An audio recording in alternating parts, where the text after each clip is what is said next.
On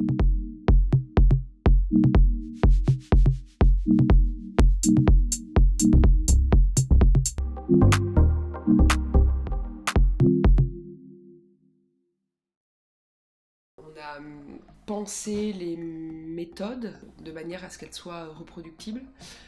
Donc les gens en fait peuvent complètement s'emparer à la fois de la question des objectifs SMART, des critères, peuvent à la fois savoir pour eux comment avoir un bon objectif, expliquer à d'autres ensuite qu'est-ce qu'un bon objectif, et la gestion du temps. Il suffit d'avoir un chronomètre et de savoir pourquoi est-ce qu'on travaille 50 minutes et qu'on a des pauses 10 minutes.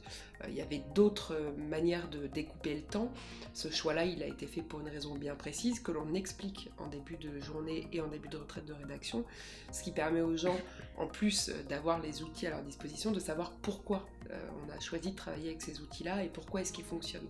Il y a plusieurs exemples. Il y a la réappropriation individuelle avec les gens qui ensuite, quand ils travaillent en bibliothèque, chez eux, ont des murs entiers d'objectifs à faire en cours terminé, sur lesquels on le voit, hein, des gens qui ensuite partagent des photos de chez eux où on voit en fait qu'ils travaillent au quotidien avec cette méthode-là.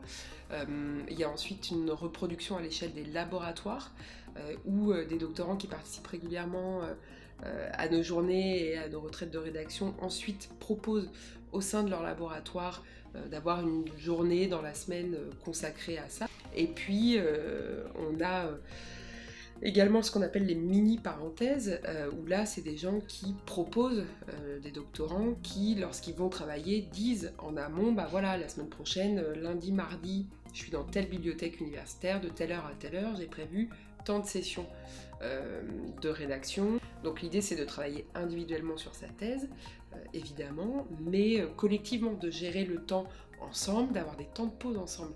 Parce qu'aller à la bibliothèque, en fait, c'est être tout seul au milieu de beaucoup de monde. Et la dernière forme d'appropriation, c'est ce qu'on appelle les retraites informelles.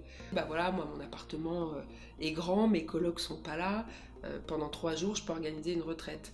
Donc proposer en petit comité, donc là c'est pas 30 doctorants dans une abbaye au sud de Paris, mais c'est 5-6 doctorants qui viennent, on se répartit les chambres, on fait les courses ensemble, on cuisine ensemble, et on a 21 heures de travail sur 72 heures. Donc il ne faut surtout pas hésiter à prendre nos modèles, à leur produire, à nous demander d'intervenir en amont dans les labos. Quand on met ça en place, par exemple dans un laboratoire, on est plusieurs dans l'association à être tout à fait disposés à venir et à expliquer les méthodes, pourquoi est-ce qu'on les a choisies, d'où elles viennent, avec qui on travaille, et ensuite libre aux doctorants de se réapproprier complètement cette méthode.